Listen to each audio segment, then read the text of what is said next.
Speed. Magic the Gathering the Musical is the story of three characters, Heidi, Jake, and Doofus, whose lives culminate on one Magic the Gathering tournament day, a Saturday. It is a good-natured, wholesome story about these characters, that there are heroes and villains and morals, and it's just a really, really fun story. There is some bad language, so it's not for children, but the whole thing has a lot of heart, and which was a really important story for us to tell. When I first started writing Magic the Gathering the Musical, so many years ago, and Molly and Jake the Snake Walsh approached me about writing this, and they said, "Chuck, we have this great idea, but we don't have the chops. We don't have what it takes to make this into the epic tale that it should be." So I said, "Guys, I got it. And I sat down, pencil in hand, and I knew I had to come up with a great framework to surround the music and the cards and the nerds. In the past, we've made a lot of stop motion stories. That's kind of where our background was. This past year, I made this story called Frowning that was about a serial killer clown. It's all claymation. We made the whole thing in 4 days, and lo and behold, kind of went on and had this amazing run in film festivals, and we won some awards with it, and it was amazingly gratifying because people recognized the story and appreciated the story. But we were like, man, we made this in 4 days. If we had known that it would have been received this well and been this successful, then we would have spent a lot more time on it and had production value.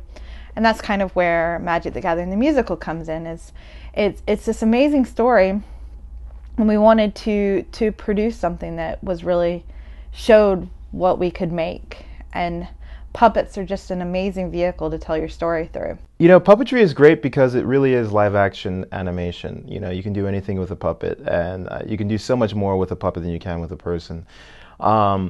And you can get away with so much more with puppetry than you can in live action.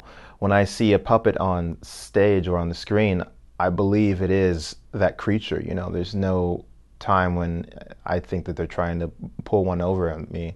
Whereas if I see, you know, a British guy trying to do a Southern accent, I'm like kind of dubious and like, hey, that's kind of stupid. Our puppet builder's name is Matthew Laird. I met him recently because I was production designing this project called Made into Monster, which is a humanizing telling of the Medusa story, being produced for the Center for Puppetry Arts XPT program. Matthew came down because he was friends with one of the directors, and we bonded over our love of puppets, and he was immediately attracted to the geeky premises of Magic the Gathering the Musical. He specializes in animatronics, but has quite a bit of a history building puppets and puppeteering. So we recently went up to Nashville, Tennessee, where he's working at Animax, and sat down with him, discussed our character designs, and I'm really excited about how much he knows about building puppets, which far surpassed my limited experience. When we shot the promo recently, I built the puppets for that, and then I'm building an additional 3 for Magic, and he's building the other 6, which will be the main characters. The music has been a very interesting part of the process of writing Magic. It's something that we've never done before, and we're big fans of musicals, but approaching it was a little daunting.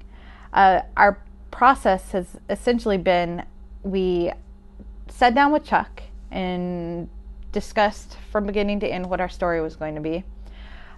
He wrote out the whole script in dialogue form, no music. And then slowly, consecutively, song by song, we've started, and I've told Michael kind of what I was picturing. Michael's composed it, we've come up with mixing it, and then I've written all the lyrics, converting Chuck's amazing script into lyric form. So it's been really interesting, and it's allowed me to approach everything strictly from a directorial point of view, which has also been really cool for me. But I'm really excited about it. There are a lot of interesting surprises in store for the viewers, for sure. The music is part of the story, so to speak, not a backdrop, but it goes with the story. It's like its own voice. Seeing it sung along by puppets on set and getting everything right and all the movements and stuff, it's pretty different than anything I've ever seen done before. The local talent here in Atlanta that we've had to pull from is extraordinary. Working in the film and television industry, I've gotten to know some really amazing people, and it seems that constantly those people are excited about this project, which is amazing for us and incredibly humbling. I think that magic has a universal charm to people because anybody that grew up in the last 30 years, even if it wasn't their nerd thing of choice, it kind of represents those things that weren't necessarily socially acceptable, but that we geeked out over when we were kids. Being a filmmaker in Atlanta is really like nowhere else, I believe, just because so many people are willing to dedicate their time, money, and effort into a good idea. You can do so much more with so much less here, and it really is just a testament to the community that we live in and how passionate people are and willing to just make Atlanta better just by getting behind a project they care about. Kickstarter, I think, offers the opportunity, but also the push for the artists to get that project finished and out to the public.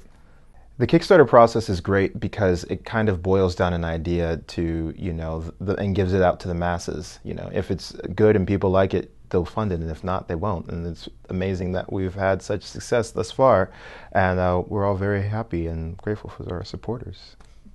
I mean, I don't know if Magic the Gathering, the musical, would ever have seen the light of day without something like crowdsourcing, without Magic players and fans of puppets coming out, and saying, we support this random thing that you guys dreamed of.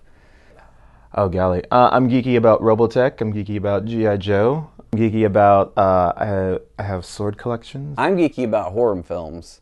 I'm geeky about metal, heavy metal. Star Wars, not as geeky as I could be. Films in general, I'd say, but mainly horror films is my big thing. A little bit of Lord of the Rings, definitely computers and gadgets. I love the gadgets. Creature technology, creature effects in films I love. I've had the privilege of doing some of that myself. And, geeky about puppetry. The internet is strange.